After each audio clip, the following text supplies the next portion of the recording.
Hello friends, आज हम पढ़ेंगे उच्च शिक्षा में जो दो प्रकार के पाठ्यक्रम थे उनके बारे में तथा मध्यकालीन शिक्षा के प्रमुख केंद्र और परीक्षा के उपरांत जो उपाधि या पद दी जाती थी उसके बारे में पढ़ेंगे। तो इसके आज का वीडियो शुरू करने से पहले हम कल की वीडियो के बारे में थोड़ा सा बात कर लेते हैं कि कल हमने क्या क्या पढ़ा था। कल हमने जो मध्यकालीन शिक्षा व्यवस्था है उसके अंतर्गत उच्च शिक्षा व्यवस्था के बारे में पढ़ा था कि जो उच्च शिक्षा है वह अरबी भाषा के दरज शब्द से बना है जिसका अर्थ होता है भाषण देना। ठीक है, तो उच्च शिक्षा मदरसों में दी जाती थी और मदरसों में जो है भाषण विधि द्वारा ज्ञान कराया जाता था या जो कहें व्याख्यान विधि द्वारा जो है कि शिक्षा दिया जाता था। ठीक है, इसमें जो गुरु होते थे उन्हें उस्ताद कहते थे और जो बालक होते थे उन्हें शागिर्द कहा जाता था। जो मदरसों में जो शिक्षा दी जाती थी, जो उनके गुरु थे वे जो है कि बच्चों को रटवाने पे विशेष बल देते थे और जान रहे हैं कि जो मध्यकालीन शिक्षा व्यवस्था थी वह मौखिक थी। ठीक है, और जो बालक होते थे और जो शिक्षक होते थे वे छात्रावास में एक साथ निवास मतलब रहते थे। और उस समय के जो है कि मध्यकालीन शिक्षा व्यवस्था में गुरु और शिष्य के संबंध बहुत अच्छे थे, लेकिन अनुशासन जो था बहुत अधिक होता था। अगर कोई मतलब जितनी जो भी अनुशासन बनाया गया है अगर कोई बालक उसको नहीं मानता था तो जो उस्ताद होते थे उन्हें बहुत कठिन दंड देते थे, मारना पीटना। और एक सजा है मुर्गा बनाना, जो कि बहुत, अब तो खैर किसी प्रकार का सजा नहीं दिया जाता है किसी भी विद्यालय में, लेकिन पहले जो था बहुत सारे सजा दिए जाते थे जिसमें मुर्गा बनाना जो है कि बहुत प्रचलित था उस समय। तो ये सब जो है कि जितने भी दंड है ये मध्यकालीन शिक्षा से ही आया है। ठीक है, और मदरसों में जो है कि प्रवेश के लिए किसी प्रकार का कोई संस्कार नहीं होता था। जैसे कि हमने वैदिक शिक्षा में जाना था कि उपनयन संस्कार होता था और बौद्ध शिक्षा में जाना था कि उपसंपदा संस्कार होता था, लेकिन मध्यकालीन शिक्षा में उच्च शिक्षा में प्रवेश करने के लिए किसी प्रकार का कोई संस्कार नहीं होता था। ठीक है, और जो इसमें किसी प्रकार का कोई परीक्षा प्रणाली भी नहीं थी। जो वहाँ के जो शिक्षक होते थे उच्च शिक्षा में वे अपने ज्ञान के अनुसार बच्चे को जो है कि दूसरे क्लास में स्थानांतरित कर देते थे। ठीक है, तो ये हो गया हमारा उच्च शिक्षा। तो आइए स्टार्ट करते हैं हमारा आज का टॉपिक। मदरसों में दो प्रकार के पाठ्यक्रम थे।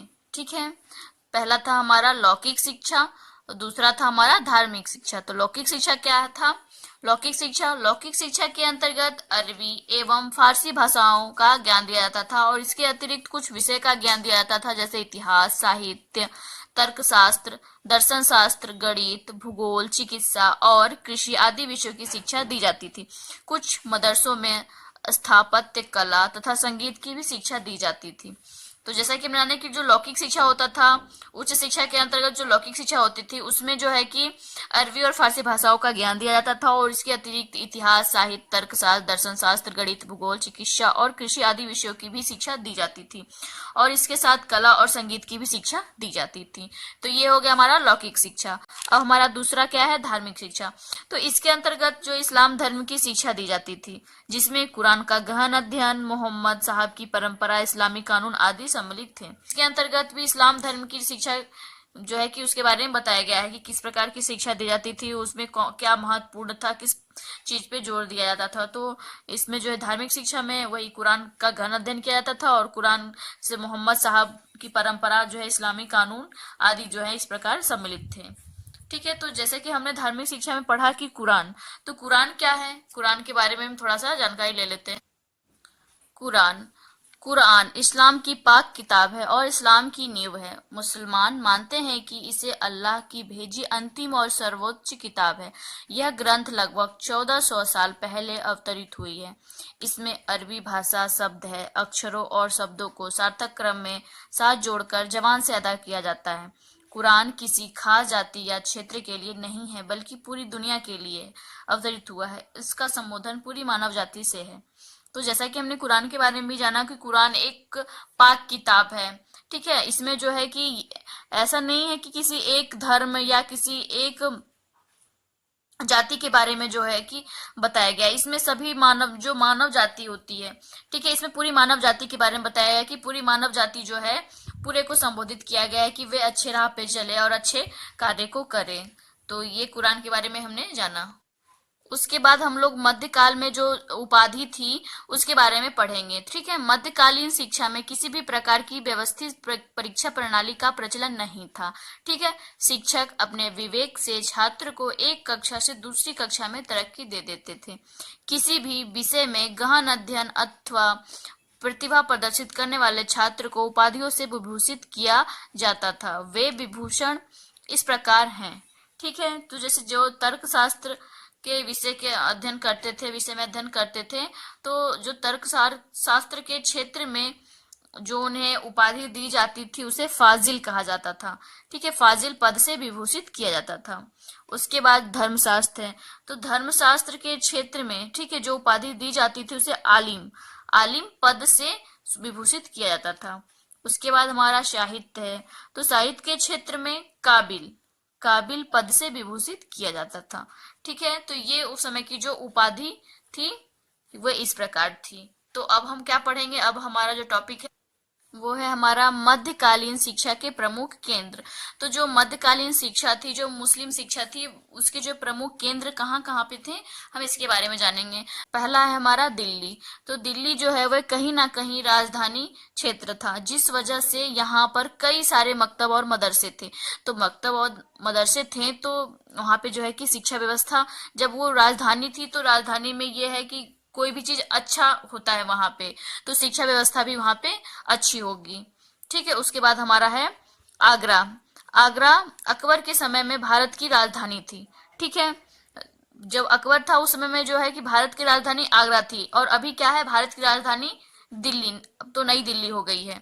ठीक है, तो आगरा जो थी अकबर के समय में भारत की राजधानी थी, उसके बाद दिल्ली बन गई। ठीक है, आगरा का निर्माण सिकंदर लोदी ने करवाया।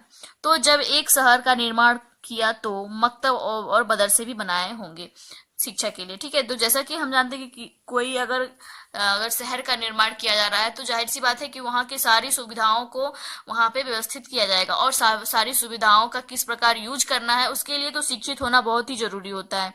तो चाहे वह कोई भी धर्म के लोग हों, लेकिन उन्हें शिक्षा ग्रहण करना ही होता था। तो जो मुस्लिम शिक्षा थी उस समय, तो उस समय जब एक शहर का निर्माण किया गया तो मकतब और मदरसे भी बनाए गए ताकि वहाँ के लोग शिक्षित हो सके और जो है कि उस शहर को अच्छे से उसका प्रगति कर सके। उसके बाद हमारा तीसरा है जौनपुर।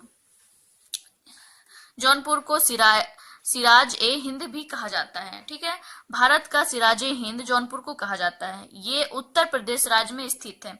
सिराज ए हिंद शाहजहां ने कहा था। जौनपुर को ऐसा इसलिए कहा गया, वहां पर व्यवसायिक और शैक्षिक रूप से मजबूती मिली थी। शिक्षा का स्तर बहुत ऊंचा था, बाहर से लोग पढ़ने आते थे, शिक्षक व मौलवी भी बाहर से आते थे। जैसे कि मैंने जौनपुर के बारे में पढ़ा कि जौनपुर जो है वो उत्तर प्रदेश में पड़ता है। ठीक है, और जौनपुर में उस समय जो थी, जो व्यवसायिक और शैक्षिक व्यवस्था थी बहुत ही अच्छी थी, बहुत मजबूत थे। तो जो अपने देश के लोग होते थे वे तो पढ़ते ही थे, यहाँ पर जो है कि बाहर के लोग भी पढ़ने के लिए आते थे और शिक्षक के तौर पर भी आते थे शिक्षा ग्रहण करने के लिए। ठीक है, उसके बाद हमारा विदर। दक्षिण भारत का एकमात्र ऐसा केंद्र था जहां मुस्लिम शिक्षा सबसे ज्यादा प्रभाव दिखाई दिया था। ठीक है, जो विदर था वो दक्षिण भारत का मतलब पहला ऐसा केंद्र था जहां मुस्लिम शिक्षा जो है कि सबसे ज्यादा प्रभाव यहाँ पर दिखा था। मध्यकालीन में मुस्लिम शिक्षा का प्रभाव विदर में दिखाई देता था। विदर जो है वेहमनी राज्य में आता है, एक वेहमनी राज्य है उसमें विदर आता है, विदर जगह का नाम है। उसके बाद हमारा है मालवा। मालवा के एक शासक थे महमूद, जिन्होंने इसे उठाया और बहुत से मदरसे मकतबे बनवाए। ठीक है, जो मालवा था उसके जो शासक थे महमूद, उन्होंने जो है इस जगह को बहुत ही ऊंचा उठाया और मकतब मदरसे बनवाए, जिस वजह से मालवा बहुत प्रसिद्ध हो गया।